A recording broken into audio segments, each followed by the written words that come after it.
የቀመሳት ሁሉ የዱንያን ሐያት ሳይቀምሳት አይቀርም የሞትን ጥናት። ችግሮችን በሽታዎችን የሚከስታቸው የሚያመጣቸው ምክንያት ኃጢአት ነው፣ በደል ነው።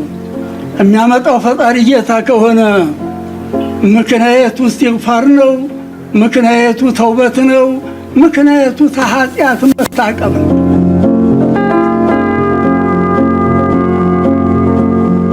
በዛሬው በምናለሽ አዲስ ፕሮግራማችን የሀገር ዋርካ አስታራቂ መካሪ ሰላምና ፍቅርን ሰባኪ የሆኑትን ታላቅ ባለ ግርማ የቀድሞ የእስልምና ጉዳዮች ጠቅላይ ምክር ቤት ፕሬዝዳንት ተቀዳሚ ሙፍቲ ሐጂ ዑመር ኢድሪስ ዘለቀን ልናነሳሳ ወደድን። ከሁሉ በፊት ሰውነት ይቀድማል፣ ሰው ሁኑ የሚሉን ሐጂ ሙፍቲ ዑመር ዘር ሃይማኖት ሳይለዩ በትሁትና መልካም ስብዕናቸው ሰው መሆንን በተግባር ያሳዩ አባት ናቸው። ዛሬ ላይ አንድነትን አድምቀው ያሳዩን ሐጂ ሙፍቲ ዑመር ማን ነበሩ? በሞት በሐዘን በደስታ በሰርግ እየተረዳዳ እየተጋገዘ እየተባበረ መኖሩን ነው እኛ የምናውቀው። በኢትዮጵያ ውስጥ ለሚገኝ ለክርስቲያኑም ለሙስሊሙም የማይጠቅም አደጋ ስለሆነ ልክ አይደላችሁም ልንላቸው ይገባል አጥፊዎችን። ሐጂ ሙፍቲ ዑመር ኢድሪስ ከደጋጎቹ መንደር ወሎ አካባቢ በምትገኝ ገነቴ በተሰኘች መንደር ግንቦት 21 1929 ህይወታቸው ሀብሎ ጀመረ። ከአባታቸው ኢድሪስ ዘለቀና ከእናታቸው መነን ሽፋው ተወልደው ገበሬ የነበሩትን አባታቸውን እያገዙ የሚኖሩት ሐጂ ሙፍቲ ዑመር በልባቸው ውስጥ የእስልምና ትምህርት ፍቅር የሰረጸው ገና በልጅነታቸው ነበር። ታዲያ አባታቸውን ኢድሪስ ዘለቀ ፍቃድ ጠይቀው የእስልምና ትምህርታቸውን በትጋት መከታተል ያዙ። ረጅሙን የህይወት ክፍላቸውንም ዕውቀትን በመቅሰምና በእስልምና አስተምሮት ራሳቸውን ሲቀርጹ ኖሩ።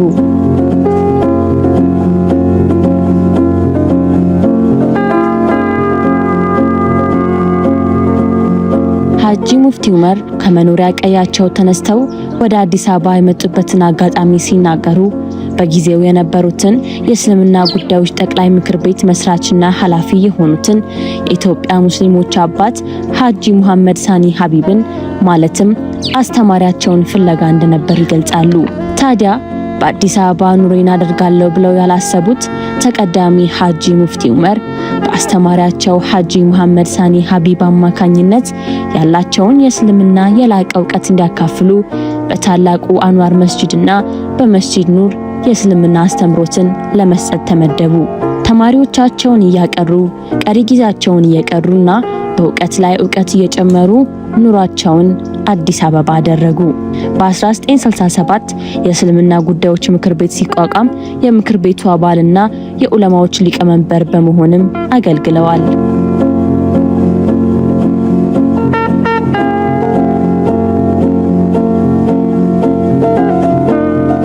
ሐጂ ሙፍቲ ዑመር ኢድሪስ በ2011 ዓመተ ምህረት ዶክትሬት የተሰጧቸው የእስልምና ጉዳዮች ጠቅላይ ምክር ቤትን እስከ 2014 ድረስ መርተዋል።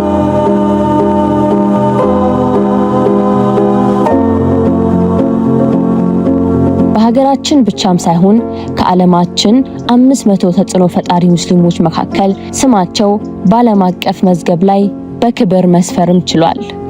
ሰላም፣ ፍቅር፣ እኩልነት፣ መቻቻልና መተባበርን፣ ሰብአዊ ልዕልናና ያለ ልዩነት ሰውን ማክበር የሐጂ ሙፍቲ ዑመር አንደበትና ተግባርን የሚገልጹ ናቸው።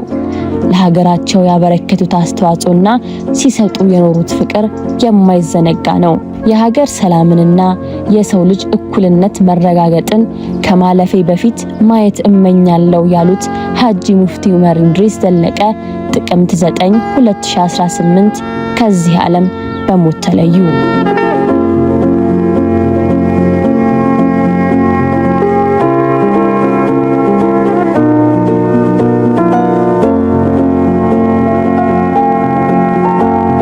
የሀገር ዋርካ አጣን።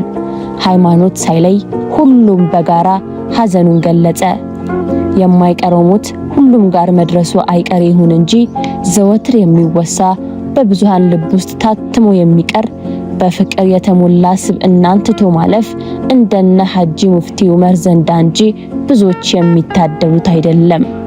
መርሃቸውን ሰው ሁኑ ያደረጉት ሙፍቲ ሰው ሁነው ሲያሳዩን ከወዳጅ ዘመዶቻቸው አንደበት ደግሞ እንዴት እንደተገለጹ ተሰሙ ዘንዳ ጋበዝናችሁ። ፈጣሪ ሐጂ ሙፍቲ ዑመር እንድሪስ የሰጡንን ሰው የመሆን አደራ እንድናሳካ ይረዳን ዘንድ ተመኘን። መልካም ቆይታ። ዙልም አንዱን መዝለብ አንዱን መዝለብ፣ ዝሙት መብዛት፣ ስርቆት መበርከት፣ እዝነት ማጣት፣ በአጠቃላይ ኃጢአት የተባለ የአደጋ ምክንያት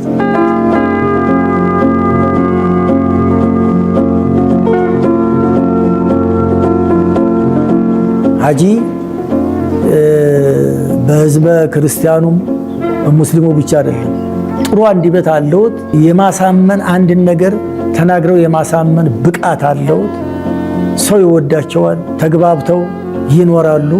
በኢህአዴግ ዘመነ መንግስት ጀምሮ ሲሰሩ ቆይተዋል። ሁሉንም ችለው እንደዚህ ተናገረ፣ እንደዚህ ሰማው፣ እንደዚህ ብለው ሰማው ብለው ቶሎ አኩርፈው ሐጂ የያዙትን ስራ የመልቀቅ ወይም የተሰጠውትን ኃላፊነት ትተው ገሸሽ ማለት አይሆንልዎት። ይችላሉ። ችለው ያን ነገር የተወራው ውሸት ወይም ያልሆነ ነገር ውሸት መሆኑንና ያልሆነ ነገር መሆኑን አሳምነው ተግባብተው የተሰጣቸውን ኃላፊነት ሲወጡ ቆይተዋል። ውስጣቸውም የተስተካከለ ሸኽ ነበሩ። በሁሉ የተሟሉ በእውቀትም እንደዛው በጸባይም ቢሆን አንቱታን ካፋቸው የማያዋጡ ለሴቱም ለትልቁም ለትንሹም በአንቱታ የሚያቀርቡና ጸባያቸው የተሟላ ሸኽ ነበሩ። እምናቃቸው አሁን ከሄዱ በኋላ ነው። አብረን እየዋልን አብረን እየቀረብናቸው ያው እንደኛው ሰው ናቸው መስሎን ነበር የምናያቸው። ግን በጣም የመጠቁ አንድ ሆነው አዲስ አበባ መጡ። ብዙ ህዝብ ሆነው ያገኘናቸው ግን ብዙ ህዝብ ሆነው ያገኘናቸው ያው እንዳያችሁት እንዳሸኛኘታቸው ላይ ምንም ሳይቀር ሰማይ ሳይቀር ያለቀሰበት ስራቸውና ስነ ምግባራቸው በጣም የረቀቀ ስለሆነ ነው።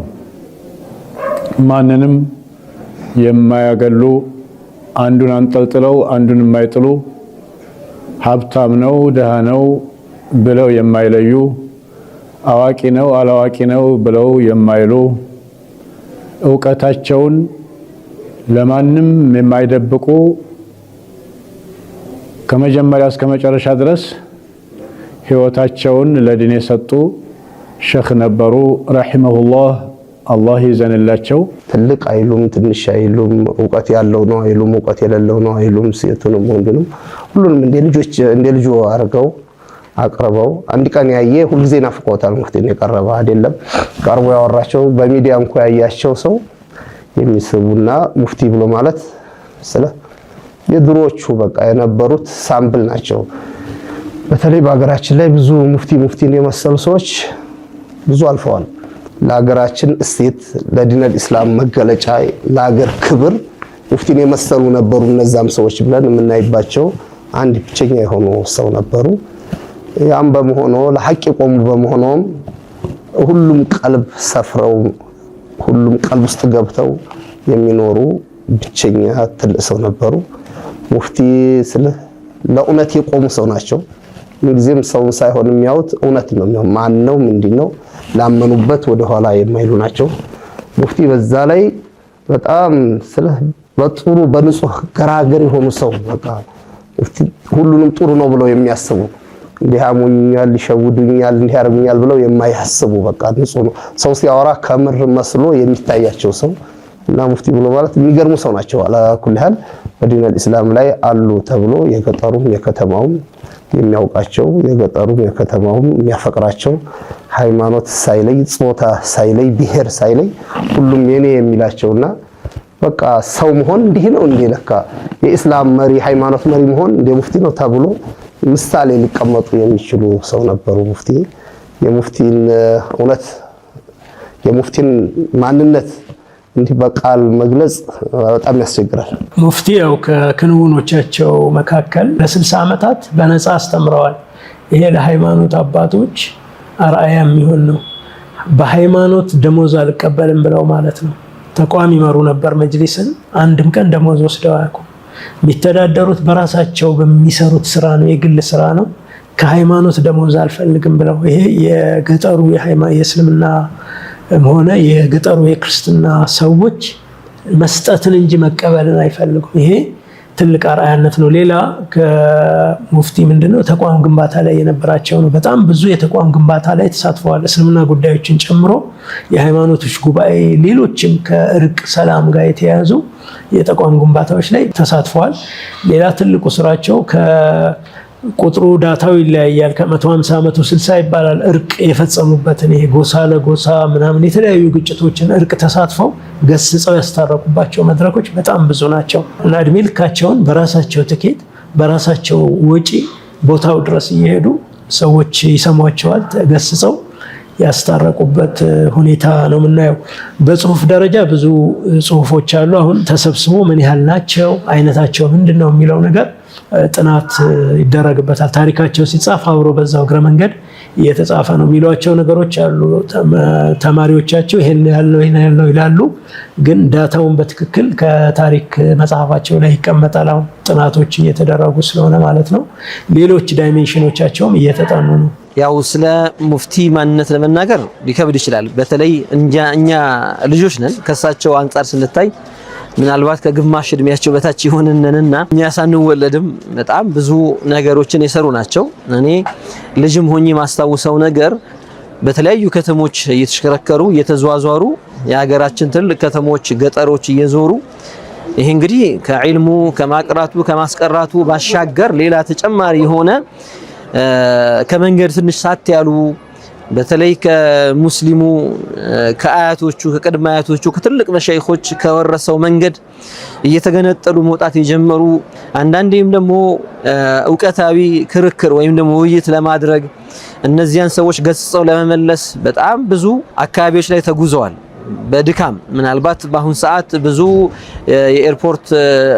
ኤርፖርት ያለባቸው ከተሞች ይኖራሉ በዚያን ሰዓት ያ ባልነበረበት ሰዓት በመኪና እየተጓዙ ድካም አለው ልፋት አለው ያው ሙፍቲ እንደ ኢትዮጵያ ሲታዩ ሙስሊሙን ብቻ የሚخدሙ ወይም የሚያገለግሉ ለሙስሊሙ ብቻ የቆሙ ሰው ሳይሆኑ ለሀገር የቆሙ ትልቅ ዋርካ ነበሩ ለሰላም የቆሙ ትልቅ ዋርካ ነበሩ አልበላም ራትን በልቼ አላውቅም ምሳን በልቼ አላውቅም ጧት ቡን ሲጠጣ ብቻ አንዲት ቆሎ ትንሽ ቀምሳለሁ ራትና ምሳዬን ለደረሶች ለተማሪዎች ነው የምሰጠው እነሱ ናቸው የሚበሉት 6 ዓመት 6 ወር ተቀመጥ ራት ምሳ በልቼ አላውቅም አንጥፌ ደግሞ ተኝቼ አላውቅም ሌሊትም ጥናት ነው ቀንም ጥናት ነው እኔ ሐዋሳ ነው የምኖረው እና ከዛ መጥቼ እንዲሁ ድክም ብሏቸው አየሁትና ሐጂ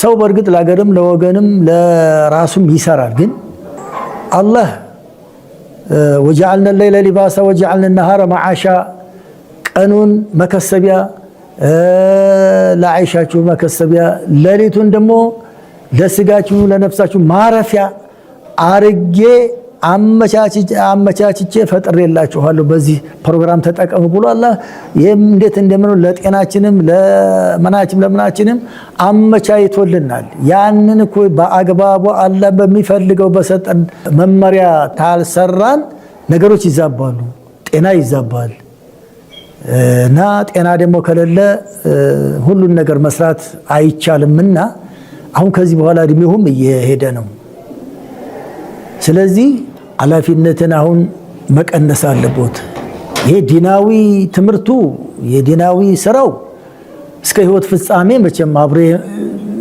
ሊሄድ የሚችል ግን በዚህ በዱንያው በኩል ያለውን ደግሞ መተካካት እንትን አድርገው በእኔ ቦታ አሁን በጣም እየደከመኝ ነው እንደዚህ ነው ብለው ሌላ ሰው እንዲመረጥ አድርጉ።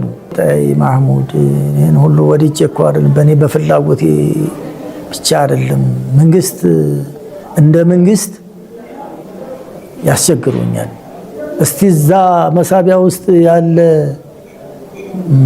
ቦስታ አንጣልኝ አህመድ አሉት። ይሄ አህመድ ይባሉ ልጆች እንደዚህ ሲያመጣ እንዲህ ቅፍ የሚሆን ቦስታ ችግሮን አልቻልኩም፣ ሌላ ሰው ይደረግ፣ ሌላ ሰው ይተካልኝ ባካችሁ። የተቸከኩ ያመመኝም እድሜም አንፃር አሁን እየደከመኝ ነውና ሰው ሌላ ሰው ይደረግልኝ እያልኩ ሐሳቤን በጽሁፍ ስገልጽ እንደገና መንግስት በተለይ መለስ ዜናዊ ባለ ጊዜ እሱ መልሶ የሚጽፍላቸውን እና በቦስታ እያደረገ የሚልከው ወረቀት እንዲህ ቅፍ ይሆናል እና እንደዚህ ኩኝ ተቸግሬ ነው። መንግስት እንደ መንግስት እንደዚህ ተለማምጦ እባክህ ሀጂ እንደ የሀገር ጉዳይ ነው የህዝብ ጉዳይ ነው እና ሰውን እኮኛ የምንፈልገውት ከአሰራር ሚዛናዊ ስራ ነው የሚሰሩት። እውነተኛ የሃይማኖት መሪ፣ እውነተኛ አባት፣ እውነተኛ አገር የምትፈልገውት አባት በመሆነው ያንን ሌላ የሚይዝልን ሰው ስለማናገኝ ነው እና ከዛ አንፃር ነውና ለትንሽ ጊዜ እስቲ እንደው ተቸገሩልን ሀጂ እባክዎን ሀጂዋ እየተባለ የተጻፈልዎትን ወረቀት አሳዩኝና እንደዚህ ኩኜ ነው እንግዲህ ዱዓ አድርጉልኝ እንጂ ተቸግሬ እውነት እንደዚህ በራሴ ፍላጎት ብቻ አይደለም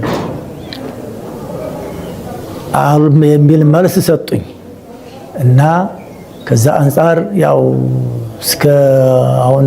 እስከ ቅርብ ጊዜ ኃላፊነታቸውን እስከሚረከቧቸው ድረስ ሌሎች እስከሚረከቧቸው ድረስ በእንደዚህ አይነት ለሀገርም ለወገንም ለዲኑም ትልቅ ዋጋ ሰጥተው ሲሰሩ ሲያሰሩ የኖሩ አባት ናቸው። እንግዲህ የእሳቸውን አርአያነት እንከተል ነው ብለው የእሳቸውን አርአያነት እንከተል ስል የተነደፉ በአካል የሚታዩ ስራዎች አሉ። እነዛን ማስቀጠል፣ በመንፈሳዊ ደግሞ በውስጥ የሚማሩ ትምህርቶችን ማስቀጠል።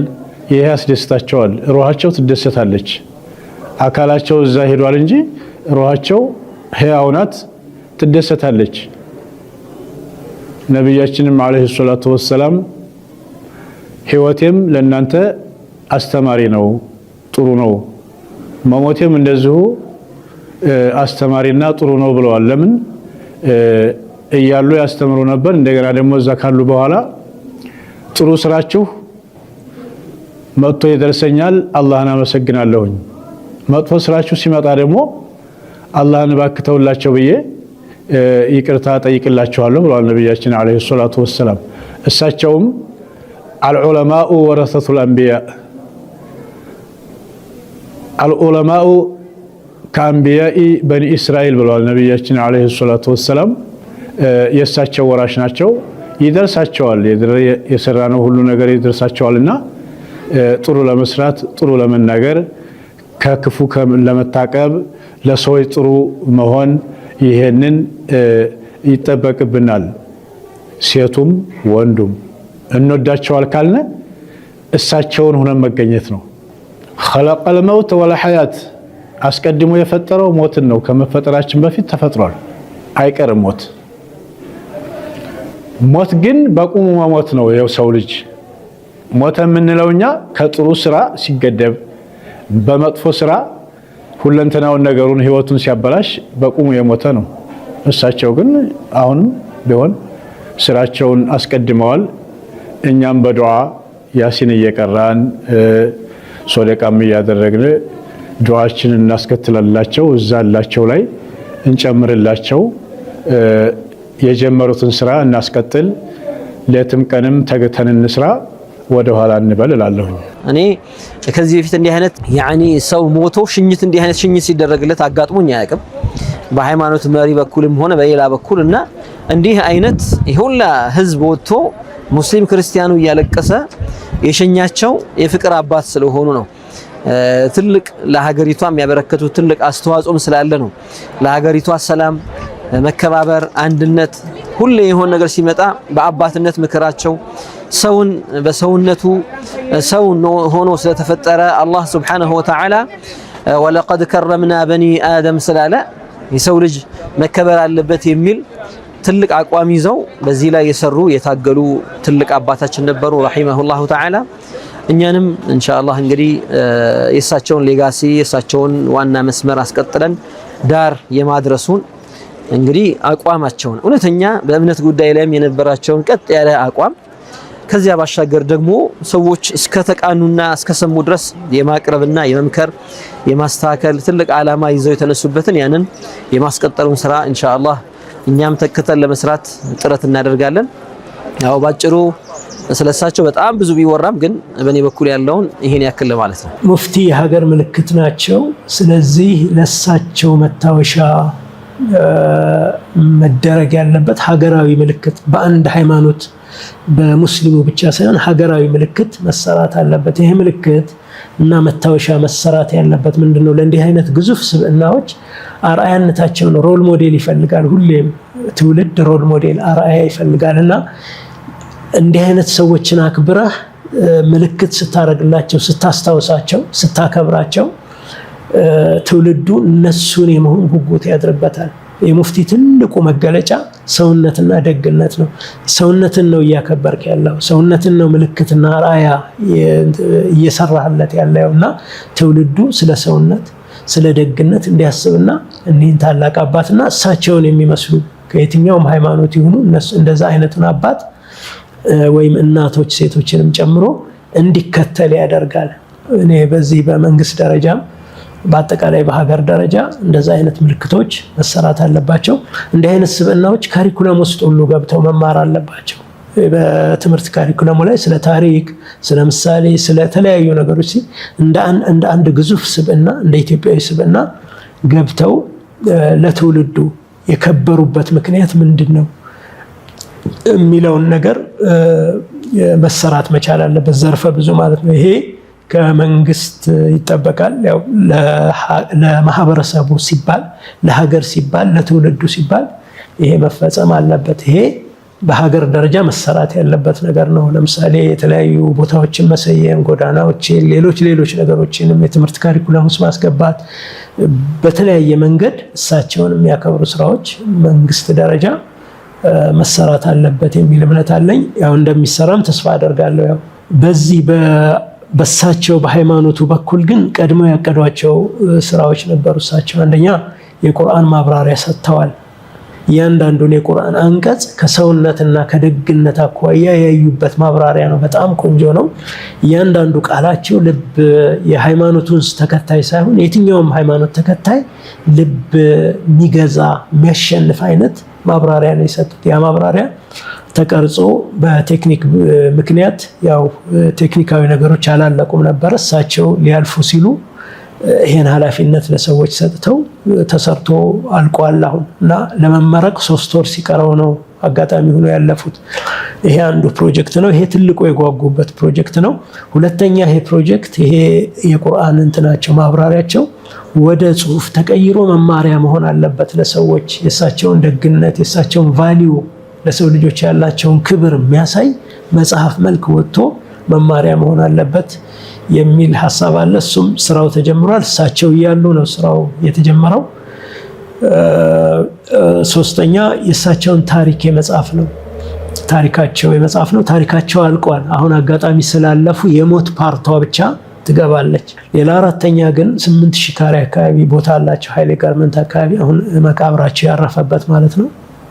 እዛ ላይ የድሮውን ሴት የሚያስተምር እንደዚሁ ሀገራዊ የሆነ ትምህርት የሚሰጥ የሃይማኖት ተቋም ስሙ ሃይማኖት ይሁን እንጂ ኢትዮጵያዊነትን የሚያስተምር ማለት ነው። እሳቸው የትምህርት ማዕከላቸው እንደዛ ስለሆነ ትኩረታቸው በጣም ኢትዮጵያዊነት፣ የሰው ልጅ ላይ ደግነት ላይ ያተኩራሉና ያንን የሚያስቀጥል አንድ ማዕከል የመገንባት እቅድ ነበራቸው። ዲዛይኑን አይተውት ባርከውታል። እሳቸው ጥሩ ነው ቀጥሉበት ብለዋል እና ወደ ፈንድሬዚንግ እና ምናምን ሊኬድ የነበረው ከጥር አካባቢ አንድ ሀገር አቀፍ ኮንፈረንስ ተዘጋጅቶ ወይም ምስጋና ቀን ተዘጋጅቶ በዛ ምስጋና ቀን ዲዛይኑ ተገልጾ ሰዎች እንዲሳተፉ የማድረግ ሐሳብ ነበረ። እንደ ሃይማኖቱ የእሳቸውን ደግነት የሚያስቀጥሉ ስራዎች አሉ፣ ፕሮጀክቶች አሉ። ግን ሀገራዊ ደግሞ ያስፈልጋል። ሀገራዊ ምልክትነታቸው እጅግ አስፈላጊ ስለሆነ ማለት ነው። ይሄ ጥሪ ከሙስሊሙ ይልቅ ሙስሊም ካልሆኑ ወገኖች በብዛት ሶሻል ሚዲያም ላይ በተለያዩ አጋጣሚዎች ላይ እንትን ይላል። በነገራችን ላይ በሰው ሞት ሰው በመሞቱ ያሳዝናል። ግን ደግሞ ደስ የሚሉ ነገሮች አሉ። የሚገርም ነገር ህዝቡ የተቀራረበበት ነው። ወገንተኝነትን ያየንበት ነው። የኢትዮጵያ ህዝብ አንዱ ለሌላው ያለውን ስስ ስሜት ወገንተኝነት በጣም ያየንበት ነውና ይሄ ነገር ራሱ ያስደስታል በአጠቃላይ እና በአጠቃላይ ይሄንን ይመስላል ሽኝቱ። በዚህ አጋጣሚ ክብራቸውን የሚመጥን ሽኝት ነው የተደረገው። በተለያየ መንገድ ገምግመነዋል እኛ። ለዚህ ሁሉንም ወገን ከልብ አመሰግናለሁ። ሙፍቲ ተቀምጠው ቁመው ለሊት ብዙ ጊዜ ቁመው አያቸዋለሁ። አንዳንድ ቀን መጣና ተክፍሌ ወይም ለውዱ ለማድረግ አለዛ ደግሞ በውለልማ ይዞኝ እንደዚህ ሲንቀሳቀስ ሳሎን ቤት ረካዓተ ተሐጁድን ሰግደው እንደው ተገትረው ዱዓ ሲያደርጉ አያቸዋለሁ ብቻቸው። እንዲህ አይነት ታላህ التفات الله في التفات የሌለው ሰው እየነበሩ በጣም ለየት ያለ ስጦታ ነው የሰው እና ነው እንግዲህ ሁሉንም ነገር አላህ ያሳመረን። እሳቸውም ለጀነት አላህ ያርጋቸው፣ እኛንም ልጆቻቸውንም እናንተም ሁሉም ልጆቻቸው ናችሁ እና አገራችንንም ሰላም አላህ የዲና ሀገር አላህ ያርግልን፣ ዳር ሰላም ዳር አማን አላህ ያርግልን። እኛንም እንግዲህ የእሳቸውን ፈለግ ይዘን የምንከተል አላህ ያድርገን። اللهم صل። እኔም በጣም ደስ ብሎኛል። አንደኛ ስለ ሙፍቲ ስላወራን፣ ስለ ሙፍቲ ተወርቶ የሚጠገብ አይደለም። በሐዘን ላይ ሆነንም ቢሆን ገና ብዙ የሚወራ ብዙ የሚዘልቅ ነገር አለና ወደፊት ብዙ እንላለን። መታችሁ እንኳን ይሄን እንደዚህ እንድንነጋገር አረጋችሁን፣ ለሌሎች ወንድሞች እህቶቻችን እንዲደርስም በማድረጋችሁ እናንተን በጣም አመሰግናለሁ። እኔም በጣም ደስ ብሎኛል። አሁን ማረገው ዱዓ እንግዲህ ሰላማችንን አላህ ያስቀጥልልን እንላለሁ። አንደኛ ሙፍቲ በመኖራቸው አላህ ለሙፍቲ ሲል ብዙ በላዎችን ያቆማል። እነዛ በላዎች እንዳይወርዱብን በሙፍቲ ሰበብ ይመጡ የነበሩ ረህመቶች አሁንም እንዳይታገዱብን አላህ ዱንያችንንም አኺራችንን አላህ ያሳምርልን። ሁሉም በሰማው የሚሰራ አላህ ያርገው። አገራችንም ሰላም አላህ ያርግልን። ለሰላሙ ሁላችንም ዘብ የምንቆም አላህ ያድርገን። ከሰላሙ ተጠቃሚ አላህ ያድርገን። ወሰላሙ አለይኩም ተጠራሁ ልቤ ተነሳ ደርሶልኝ አላህ ቀጠሮ እግሬ ቢያንስብኝ ለጉዞ ክንፋሻኝ ለመሄድ በሮ በሮ ኑራምባው መሃል ደርሼ ከእጅዬ እንዲሽር ህመሜ ምንጉር ነው ሸውቁ ባሰብኝ ሲፈታ የዘመን ህልሜ ተጠራሁ ልቤ ተነሳ ደርሶልኝ አላህ ቀጠሮ እግሬ ቢያንስብኝ ለጉዞ ክንፋሻኝ ለመሄድ በሮ በሮ ኑራምባው መሃል ደርሼ ከእጅዬ እንዲሽር ህመሜ ምንጉር ነው ሸውቁ ባሰብኝ ሲፈታ የዘመን ህልሜ